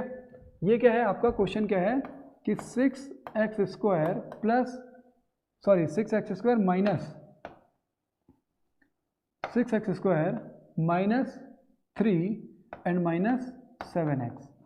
तो सबसे पहला काम तो ये करो कि जो भी ऐसे पॉलिनोमियल देख रहे हैं उसमें ये चेक करो कि वो स्टैंडर्ड फॉर्म में है या नहीं। तो मैंने सबसे पहली चीज़ क्या बोली, स्टैंडर्ड फॉर्म में। स्टैंडर्ड फॉर्म चेक करो। तो ये क्या स्टैंडर्ड फॉर्म है, देखो यहाँ पे x की पावर 2 है, ये सही हो गया। फिर यहाँ पे x की पावर 0 और यहाँ पे x की पावर 1 है, तो ये गलत हो गया ना। तो आप इसको सही से कैसे लिखोगे, x 6x² minus 7x minus 3, ये हो गया तुम्हारा स्टैंडर्ड फॉर्म। अब इसमें a b c फाइंड कर लो, तो a 6 हो गया और b हो गया तुम्हारा -7 एंड c हो गया तुम्हारा -3। आ रही है बात समझ में अभी तक? ए बी सी आपका आ गया। तो अब क्योंकि हम लोग क्या zeroth of the polynomial find करने के लिए बोला हुआ है, तो जीरोथ ऑफ द पॉलिनोमियल हम लोग किससे फाइंड करते हैं, splitting the middle term method से। किससे? Splitting the middle term method, middle term method. तो हम लोग कौन सा मेथड यूज कर रहे हैं, splitting the middle term method. तो कैसे करोगे, देखो ए एंड बी आपको पता लग गया है। सबसे पहला काम तो ए बी सी, मतलब सबसे पहले मैंने क्या चेक किया कि स्टैंडर्ड फॉर्म क्या है। दूसरी चीज़ मैं क्या बोल रहा हूँ कि आप a इंटू सी फाइंड कर लो। तो a कितना है, 6 इंटू -3, तो ये कितना हो जाएगा, -18 आ जाएगा। अब थर्ड क्या चीज़ करोगे, थर्ड करोगे कि जो a इंटू सी आपने फाइंड किया हुआ है, इसके फैक्टराइजेशन फाइंड कर लो, फैक्टर्स फाइंड करो, ठीक है ना। फैक्टर फाइंड करने हैं, तो कितना आया था, -18 आया था ना। तो -18 के हम लोग क्या करेंगे, फैक्टर फाइंड करेंगे। तो जैसे देखो, अगर आप 2 से करना चाहो तो 2 से ये डिवाइड हो जाएगा, 2 इंटू -9 कर देता हूँ मैं, मतलब 2 इंटू 9 जो है वो आपका एक फैक्टर, तो ये आ गया 2 इंटू 9। दूसरा जो है कि अगर आप 3 से करना चाहो तो 3 इंटू 6 हो जाएगा, 4 से नहीं जाएगा, 5 नहीं 6 इंटू 3 और फिर 9 इंटू 2। तो मतलब क्या है, आपके पास फैक्टर जो है वो 9 इंटू 2 या फिर 3 इंटू 6। अब आपको क्या करना है कि इन दोनों में से किसी एक को सेलेक्ट करना है जिसके जो फैक्टर्स हैं उनके प्लस या फिर माइनस के बाद क्या आ जाए, बी टर्म आ जाए। क्या आपको क्या करना है, सेलेक्ट करना है to select factor so that their plus और माइनस गिव्स बी। क्या चाहिए हमको, बी चाहिए। किसका, प्लस या फिर माइनस करने के बाद क्या आना चाहिए, बी आना चाहिए। तो देखो बी कितना है, तो बी है आपका -7। तो यहाँ पे आपको -7 चाहिए ना। तो देखो क्या हो सकता है कि अगर आप यहाँ पे -9 कर दो और यहाँ +2 कर दो, तो -9 + 2 कितना हो जाएगा आपका, -7 आ जाएगा। तो मतलब मैं ये वाला फैक्टर जो है वो ले लूँगा। कौन सा फैक्टर लिया मैंने, ये वाला फैक्टर लिया।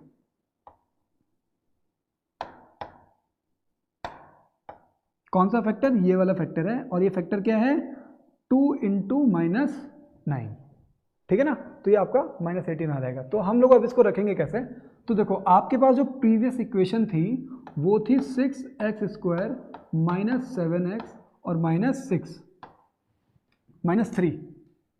माइनस, यहाँ पे क्या है, -3 है। तो एक बार चेक कर लें, 6x² -7x -3, हाँ ठीक है।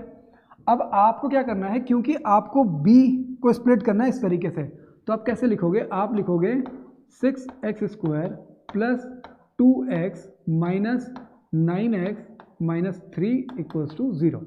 आ रही है बात समझ में? अब आप ये पूछोगे कि मैंने इस तरीके से कैसे लिखा। देखो अगर आप इसको सॉल्व करोगे तो -9x + 2x, तो -9x + 2x कितना होता है, -7x होता है। तो मतलब ऊपर वाली चीज़ को ही मैंने इस तरीके से इसको लिख करके रख दिया है। अब क्यों लिखा हुआ है, आगे देखो, मैं चाहूँ तो यहाँ पे 2x को कॉमन कर सकता हूँ। तो मैंने 2x को यहाँ से कॉमन कर दिया, इन दोनों टर्म्स में से। किन दोनों में से, इन दोनों में से 2x को मैंने क्या किया, कॉमन कर दिया। तो अंदर कितना बचेगा, अंदर बचेगा यहाँ पे 3x और यहाँ पे बचेगा +1। आ रही है बात समझ में? और फिर यहाँ से मैंने -3 को कॉमन कर दिया, तो ब्रैकेट के अंदर बचेगा आपका 3x + 1 = 0। अब आप ये सोचोगे कि ये चीज़ कैसे हो रही है, तो देखो हमको करना ये होता है कि आप ऊपर वाली इक्वेशन को इस तरीके से लिखो कि आपके जीरोज आ जाएं। जीरोज फाइंड करने के लिए आपको फैक्टर फाइंड करना पड़ेगा, ठीक है। तो वो जैसे मैंने यहाँ से ये 2x को कॉमन किया, देखो 2x × 3x क्या हो जाएगा, 6x² हो जाएगा। 2x × 1 तो 2x आ जाएगा, ठीक है। ऐसे ही यहाँ से 3 इंटू 3x तो क्या हो जाएगा 9x हो जाएगा, 3 इंटू 1 तो 3 हो जाएगा। अभी आ रही है बात समझ में? तो इस तरीके से हमने इसको कॉमन किया। अब अगर मैं इस पूरे से 3x प्लस 1 को कॉमन कर दूंगा, 3x प्लस 1 को दोनों से कॉमन कर दूंगा, तो यहाँ पे क्या बचेगा, यहाँ पे बचेगा आपका 2x और यहाँ पे क्या बचेगा आपका 3। आ रही है बात समझ में अभी? तो ये आपके दो फैक्टर्स आ गए। तो अब क्या करोगे आप, तो एक जो फैक्टर है वो है आपका 3x प्लस 1 इक्वल टू 0। इसका मतलब कि x की जो वैल्यू आ रही है वो आ रही है -1/3, ठीक है। और यहाँ पे ये हो गया तुम्हारा 2x माइनस 3 इक्वल टू 0। तो यहाँ पे जो x की वैल्यू आ रही है वो आ रही है 3/2। तो आ गई दोनों वैल्यूज। तो इसका मतलब कि अभी हमने क्या फाइंड किया है, अभी हमने ये फाइंड किया है कि जीरोज कौन से होंगे, ठीक है। जीरोज क्या क्या हैं वो हमारे फाइंड हो गए। अब हमको चेक करना है, क्या बोला इसने, verify the relationship between zeros. तो अभी हमको रिलेशनशिप वेरीफाई करना है। तो हम लोग क्या करते हैं कि अब नेक्स्ट जो हमारा काम है वो रिलेशनशिप वेरीफाई करने का है।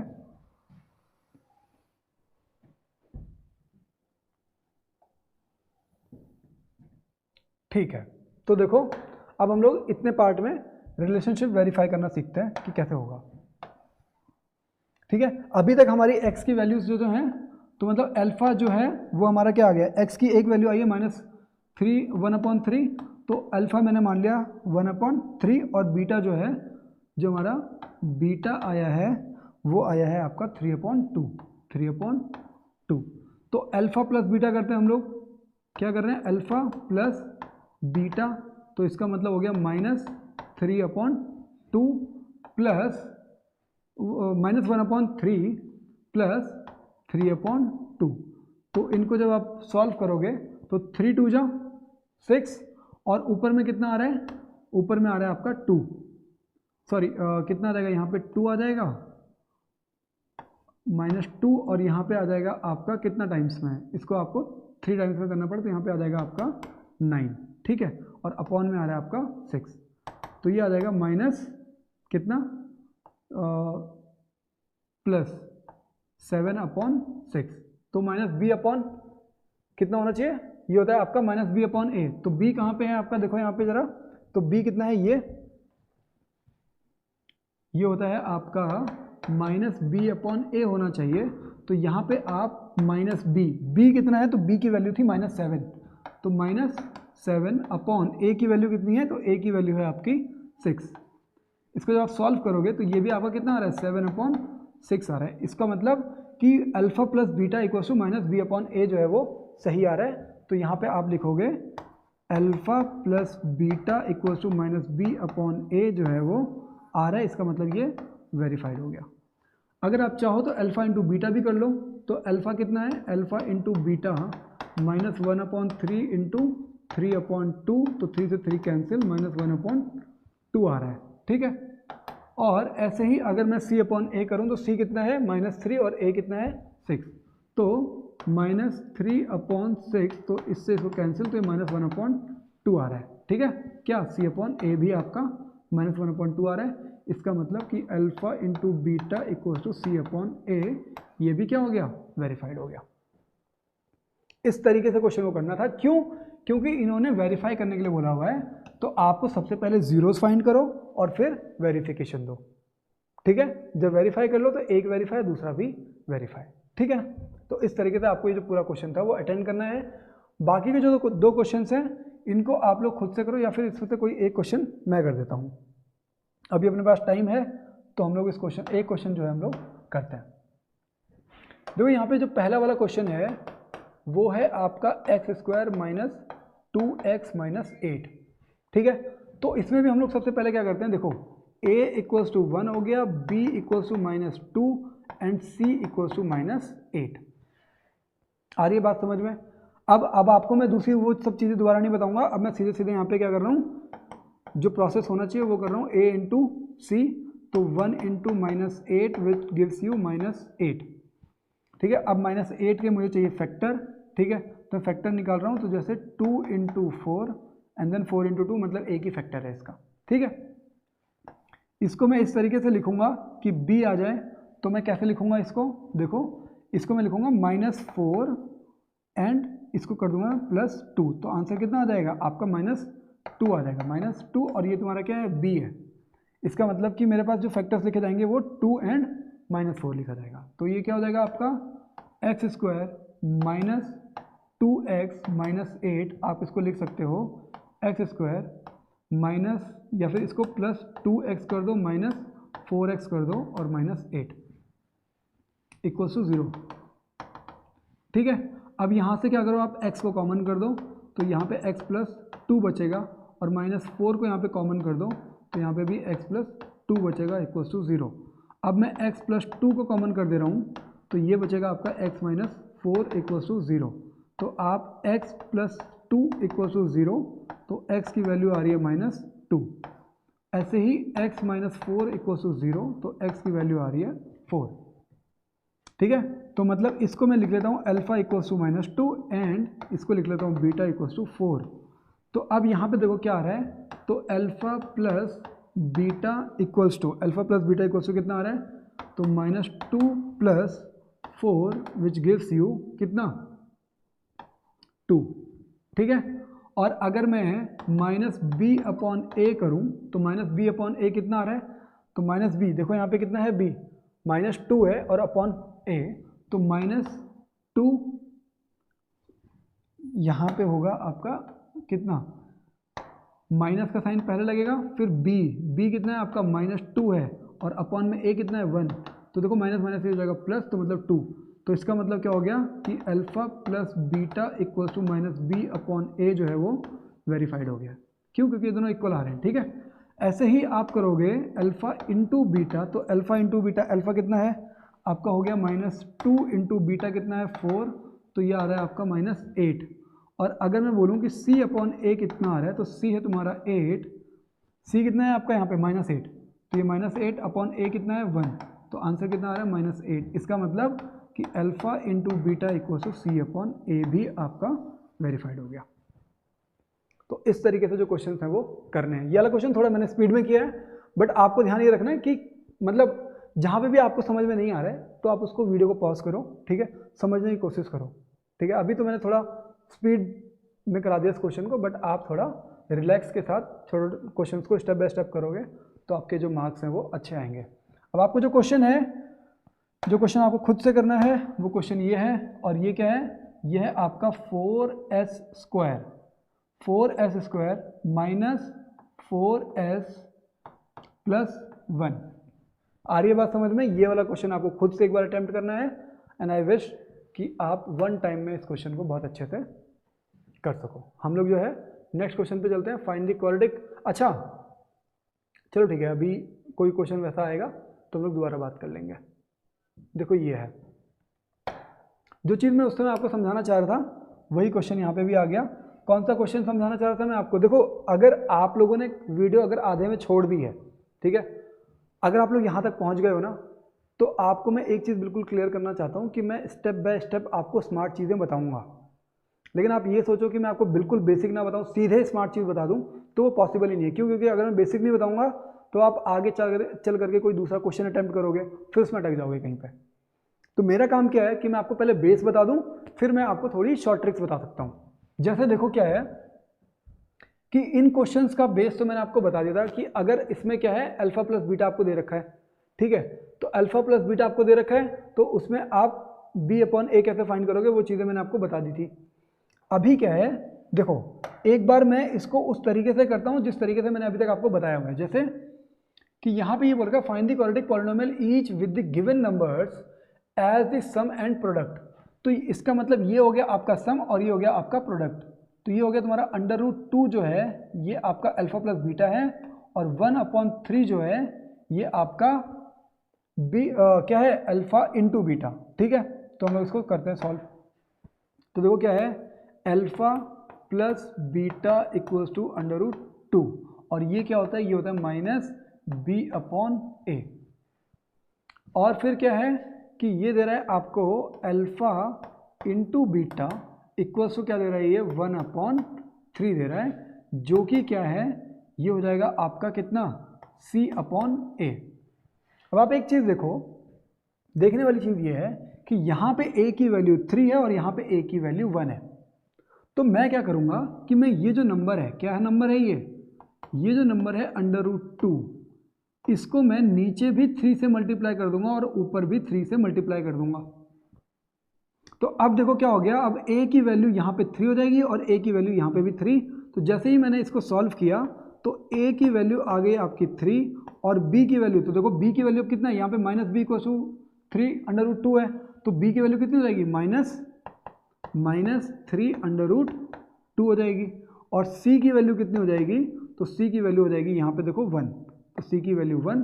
क्वाड्रेटिक इक्वेशन अगर बनाने की बात की जाए तो ये हो जाएगा आपका कितना, 3x² - 3√2x प्लस c कितना है आपका, c कितना बताया मैंने आपका 1, तो 1। तो ये हो जाएगी आपकी वो क्वाड्रेटिक इक्वेशन जो आपको चाहिए। आ रही है बात समझ में? अभी तक चीज़ें एकदम क्लियर हुई। बट अगर आपको इसको 1 स्टेप सॉल्यूशन चाहिए तो वो क्या होता है कि आप एक इक्वेशन याद रखो कि x² minus alpha plus beta x plus alpha into beta, और अल्फा प्लस बीटा आपको दे रखा था, ये दे रखा है आपको अल्फा प्लस बीटा, और अल्फा इंटू बीटा भी दे रखा है। तो मैं यहाँ पे पुट करता हूँ, तो x² minus alpha plus beta कितना है, √2, तो √2 और into x plus alpha into beta कितना है, यहाँ पे अल्फा प्लस बीटा √2 है और अल्फा इंटू बीटा 1/3 है, तो ये आ गया 1/3। सॉल्व करोगे तो ये 1/3 हटाना है, तो ये 3 यहाँ पे भी आ जाएगा और यहाँ पे भी आ जाएगा, तो ये हो जाएगा आपका 3x² माइनस 3√2x प्लस 1 और अपॉन में क्या आ जाएगा आपका 3 आ जाएगा, सबका मैंने एलसीएम लिया ना, = 0। अब ये 3 यहाँ से यहाँ पे चला जाएगा, तो आपकी जो इक्वेशन बनेगी वो बन जाएगी 3x² minus 3√2x and plus 1 = 0। तो ये देखो ये इक्वेशन इस तरीके से बनी। अगर आपको ये फॉर्मूला याद हो जाए, कौन सा, ये वाला जो मैंने फॉर्मूला लिखा हुआ है इस बॉक्स के अंदर, अगर आप इस फॉर्मूले को याद कर लो तभी भी आप इसको डायरेक्टली फाइंड कर सकते हो, क्योंकि देखो यहाँ पे 3x² माइनस 3√2 प्लस 1 प्लस 1। आ रही है बात समझ में? तो इन दोनों में से कोई सा भी तरीका आप अपना सकते हो, ये वाला तरीका जो कि आपकी बुक वाला है, ठीक है, और ये भी तरीका आपकी बुक में एक जगह मेंशन है, बट वो बहुत एक मतलब जिसको बोलते हैं 1 लाइन में ही मेंशन है, तो बच्चे ज़्यादा इसको ध्यान देते नहीं है, इस तरीके से करने की कोशिश करते हैं। आप चाहो तो आप इस तरीके से भी कर सकते हो, आपकी बुक की ही चीज़ है, ठीक है। हम लोग आगे बढ़ते हैं, और ये वाला जो क्वेश्चन है, क्वेश्चन नंबर 5, मैं चाहूँगा कि आप लोग इसको खुद से ट्राई करो। मैंने जो पिक किए थे वो मैंने थोड़े स्मार्ट क्वेश्चंस ही पिक किए थे। देखो ये अंडर रूट में था, इसलिए मैंने इसको पिक किया था ताकि बच्चे √2 को या फिर 1/3 को देखकर घबराएं ना, ठीक है। और ये वाला क्वेश्चन 1/4 की टर्म्स में ही है, ज़्यादा कोई बड़ी बात इसमें है नहीं, ठीक है। जो मुझे अभी देखने में लग रहा है कि a की वैल्यू आपकी 4 हो जाएगी और b की वैल्यू -1 और c की वैल्यू 1। बहुत ईजी क्वेश्चन है, चलो एक बार, क्योंकि डायरेक्ट अगर दिमाग में आ ही गया तो उसको कर ही देते हैं। क्या है, अल्फा प्लस बीटा आपको दे रखा है, अल्फा प्लस बीटा = -1/4 और अल्फा इंटू बीटा = 1/4 है, तो और ये होता है तुम्हारा -b/a के इक्वल, और ये होता है आपका c/a के इक्वल। तो a की वैल्यू देखो यहाँ पे भी 4 है और यहाँ पे भी 4 है, मतलब a की वैल्यू हो गई 4, b की वैल्यू -b = -1, तो माइनस से माइनस कैंसिल, तो b की वैल्यू 1 और c की वैल्यू हो गई तुम्हारी कितनी, c की वैल्यू हो गई 1, c की वैल्यू हो गई आपकी 1। क्वाड्रेटिक इक्वेशन लिखोगे तो ये हो जाएगा आपका 4x² प्लस x प्लस 1, तो ये हो जाएगी आपकी क्वाड्रेटिक इक्वेशन। अगर आप दूसरी तरीके से इसको करना चाहो तो दूसरी तरीके से करने का फॉर्मूला आपको क्या बताया था मैंने, x² minus alpha plus beta, तो अल्फा प्लस बीटा कितना है, -1/4x plus alpha into beta, तो ये 1/4 = 0। जब आप इसको सॉल्व करोगे तो 4 सब में कॉमन करना है, तो ये हो जाएगा आपका 4x², यहाँ पे कितना हो जाएगा, तो माइनस माइनस ये हो जाएगा प्लस x और यहाँ पे +1/4 होगा, और 4 इधर से इधर जाएगा तो वो 0 हो जाएगा। चलो मैं यहाँ पे लिख ही देता हूँ। अब ये 4 इधर से इधर जाएगा तो माइनस मल्टीप्लाई हो जाएगा, तो आपके पास सिर्फ यही बचेगा। आ गया ना ये, जो कि आपका पहले आया हुआ था। सिंपल है, ठीक है, ज़्यादा इसमें परेशान होने वाली बात तो थी नहीं। हम लोग आगे बढ़ते हैं, नेक्स्ट क्वेश्चन देखते हैं क्या है। तो ये है आपका डिवीजन एल्गोरिदम ऑफ पॉलिनोमियल्स, ठीक है। तो डिवीजन एल्गोरिदम्स ऑफ पॉलिनोमियल्स जो है ये मैं आपको कराऊंगा नेक्स्ट लेक्चर में। टिल दैट आप लोग ढंग से पढ़ाई करो। All the best for your coming board exams. अगर आप लोगों को वीडियो पसंद आ रही है तो ज़रूर उसको लाइक करो। कोशिश करो कि आपके जो अच्छा जो फ्रेंड सर्कल हो उसमें इन वीडियोस को डालो, ताकि वो भी एक अच्छा स्कोर जो है वो क्रिएट कर सकें। कंपटीशन अच्छा होगा, आपके आसपास जो दोस्त हैं, आपके जो फ्रेंड सर्कल में, उनका अगर दिमाग अच्छा होगा तो वो कुछ चीज़ें आपके साथ शेयर करेंगे, तो एक अच्छा डिस्कशन क्रिएट होगा। ठीक है, तो अगर आप लोगों को लग रहा है कि अच्छा है, आपको बहुत अच्छा नॉलेज मिल रही है, तो उसको शेयर करो। आपके एग्ज़ाम्स के लिए ऑल द बेस्ट। मेरे लिए, हमारे लिए कोई भी सजेशन हो इस चैनल से रिगार्डिंग तो ज़रूर कमेंट बॉक्स में लिखो, हम लोग उस पर काम करेंगे। Thank you so much, all the best. मिलते हैं फिर नेक्स्ट वीडियो में। बाय।